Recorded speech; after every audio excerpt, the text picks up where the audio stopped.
حضرت محمد صلی اللہ علیہ وآلہ وسلم کی وہ انگوٹھی جو ایک کنویں میں گر گئی تھی اور جسے 1400 سالوں تک تلاش نہیں کیا جا سکا۔ آپ صلی اللہ علیہ وآلہ وسلم کی وفات کے بعد وہ انگوٹھی کہیں کھو گئی اور اپنے پیچھے کئی راز چھوڑ گئی۔ اس انگوٹھی کو کس نے اور کس لیے بنایا تھا؟ اس انگوٹھی کے گم ہونے کے مسلمانوں پر کیا اثر پڑا؟ اس انگوٹھی پر کیا لکھا تھا؟ اگر آپ بھی اس حیرت انگیز انگوٹھی کی طاقت اور حیران کن سفر کے بارے میں جاننا چاہتے ہیں تو یہ سب کچھ آج کی اس ویڈیو میں۔ ایک دن حضرت محمد صلی اللہ علیہ وآلہ وسلم کو اباسینیہ کے بادشاہ نجاشی نے ایک خوبصورت اور بے حد قیمتی سونے کی انگوٹھی تحفے میں بھیجی۔ آپ نے وہ سونے کی انگوٹھی صرف ایک بار پہنی جس وقت مردوں کے لیے سونے کے زیور کی حرمت نہیں آئی تھی، مگر جب مردوں کے لیے سونے کے زیور کی حرمت نازل ہوئی تو حضرت پاک صلی اللہ علیہ وآلہ وسلم نے پھر کبھی بھی سونے سے بنی انگوٹھی کو نہیں پہنا۔ اس کے بعد آپ صلی اللہ علیہ وآلہ وسلم نے چاندی کی انگوٹھی بنوائی، مگر بعد میں اس کو بھی اتار دیا۔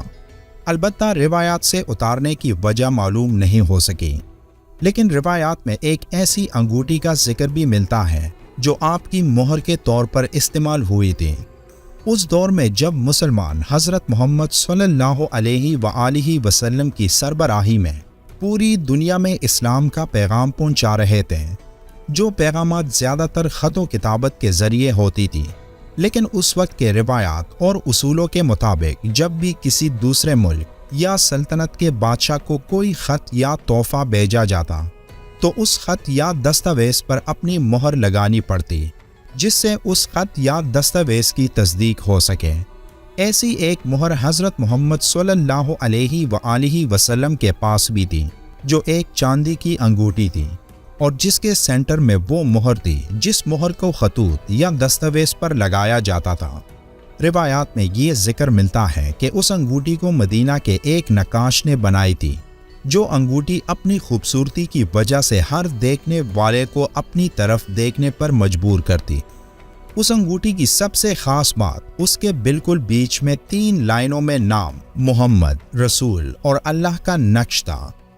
پہلی لائن میں اللہ کا نام تھا، دوسری لائن میں رسول کا نام نقش تھا اور تیسری لائن میں نام محمد لکھا ہوا تھا۔ اس دور میں لکھنا پڑھنا عام نہیں تھا اور پورے عرب میں نہایت کم لوگ ایسے تھے جو لکھنا پڑھنا جانتے تھے، اس لیے اس دور میں خطوط اور دستاویزات سفر اور پیغام رسانی کے لیے ایک قیمتی شے تصور کیے جاتے تھے۔ ایسے دور میں جب اسلام تیزی سے پھیلنا شروع ہو چکا تھا تو آپ صلی اللہ علیہ وآلہ وسلم کی انگوٹھی والی مہر مختلف خطوط پر موجود کبھی فارس تو کبھی روم، کبھی مصر تو کبھی بابل پہنچتی۔ اس وقت روم، مصر، بابل، فارس ان بڑی بڑی تہذیبوں کی اپنی ایک مہر یا علامت ہوتی تھی جس سے یہ پوری دنیا میں جانے جاتے تھے۔ لیکن جب آپ صلی اللہ علیہ وآلہ وسلم کی وہ مہر ان کے پاس جا پہنچی تو تب سے وہ مہر پوری دنیا میں ایک طاقتور علامت بن گئی، جو ان قدیم تہذیبوں اور ایک نئے اور نہایت تیزی سے پھیلتے دین اسلام کے درمیان ایک پل کا کام کرنے لگی۔ ایک روایت میں یہ بھی آتا ہے کہ آپ صلی اللہ علیہ وآلہ وسلم نے وصال تک اس انگوٹھی کو اتارا نہیں تھا، لیکن خاص مواقع پر ضرور اتارتے، جیسے کہ حضرت انس بن مالک رضی اللہ تعالیٰ عنہ فرماتے ہیں کہ حضرت محمد صلی اللہ علیہ وآلہ وسلم جب بیت الخلاء میں داخل ہوتے ہیں تو اپنی انگوٹھی مبارک اتار دیتے ہیں۔ سن 6 ہجری میں معاہدہ حدیبیہ کے بعد آپ نے مختلف سربراہان مملکت کے نام تبلیغی دعوت نامے بھیجنے کا ارادہ فرمایا تو صحابہ رضی اللہ تعالیٰ عنہم نے عرض کیا کہ رسول خدا، یہ لوگ بغیر مہر کے خطوط قبول نہیں کرتے ہیں۔ تو حضرت محمد صلی اللہ علیہ وآلہ وسلم نے چاندی کی ایسی انگوٹھی بنانے کا حکم دیا جو مہر لگانے کے کام بھی آ سکے۔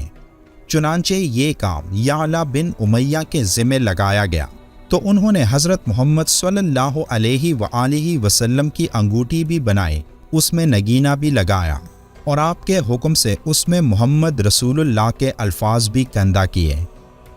آپ صلی اللہ علیہ وآلہ وسلم کی انگوٹھی کا نگینہ ایک روایت کے مطابق حبشی اور دوسری کے مطابق چاندی کا تھا۔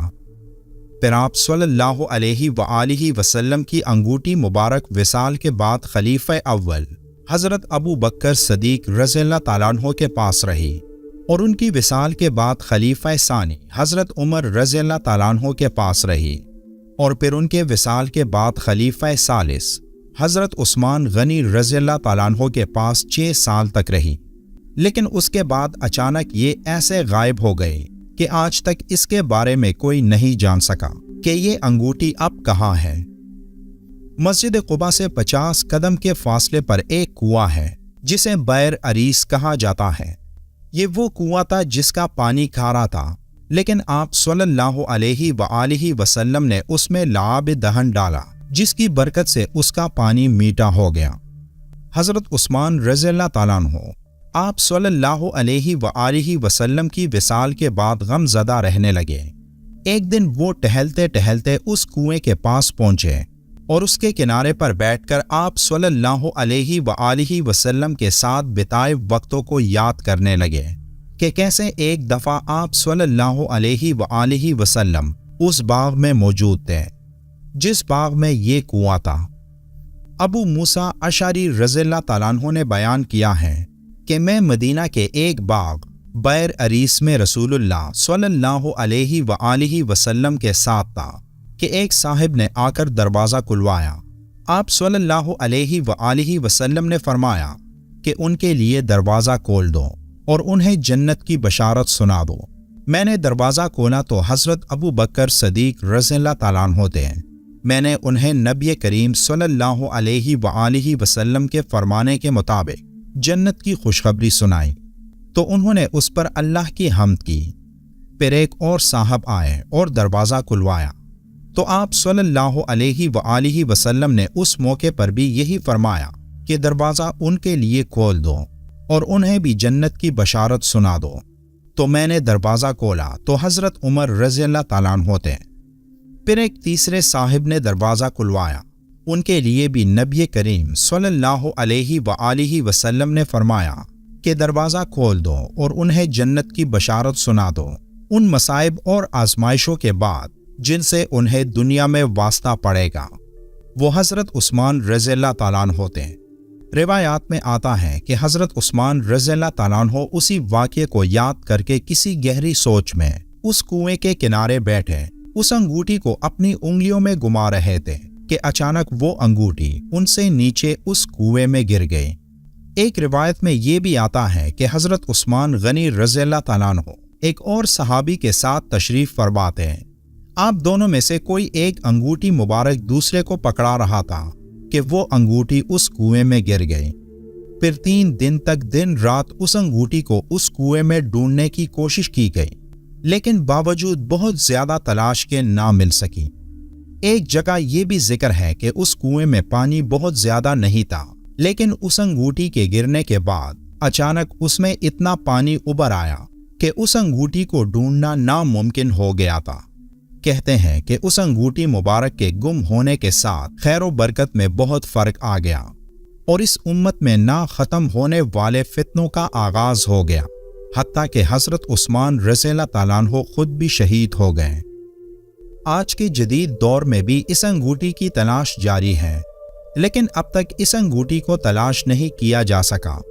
کچھ لوگوں کا یہ بھی ماننا ہے کہ اس انگوٹھی کو چند اولیاء اللہ نے وہاں سے نکال دیا تھا اور ایک جگہ چھپا کر رکھ دیا ہے، جس کی حفاظت آج بھی کی جا رہی ہے، جبکہ ایک طبقہ اس بات کو مانتا ہے کہ رسول اللہ صلی اللہ علیہ وآلہ وسلم کی یہ مبارک انگوٹھی جب سے گم ہوئی ہے تب سے مسلمان تکلیف میں ہے، اور ایک دن یہ انگوٹھی دوبارہ نمودار ہوگی اور تب مسلمان پھر امن اور سکون کی حالت کی طرف لوٹیں گے اور دنیا کی کوئی طاقت ان کو نقصان نہیں پہنچا سکے گی۔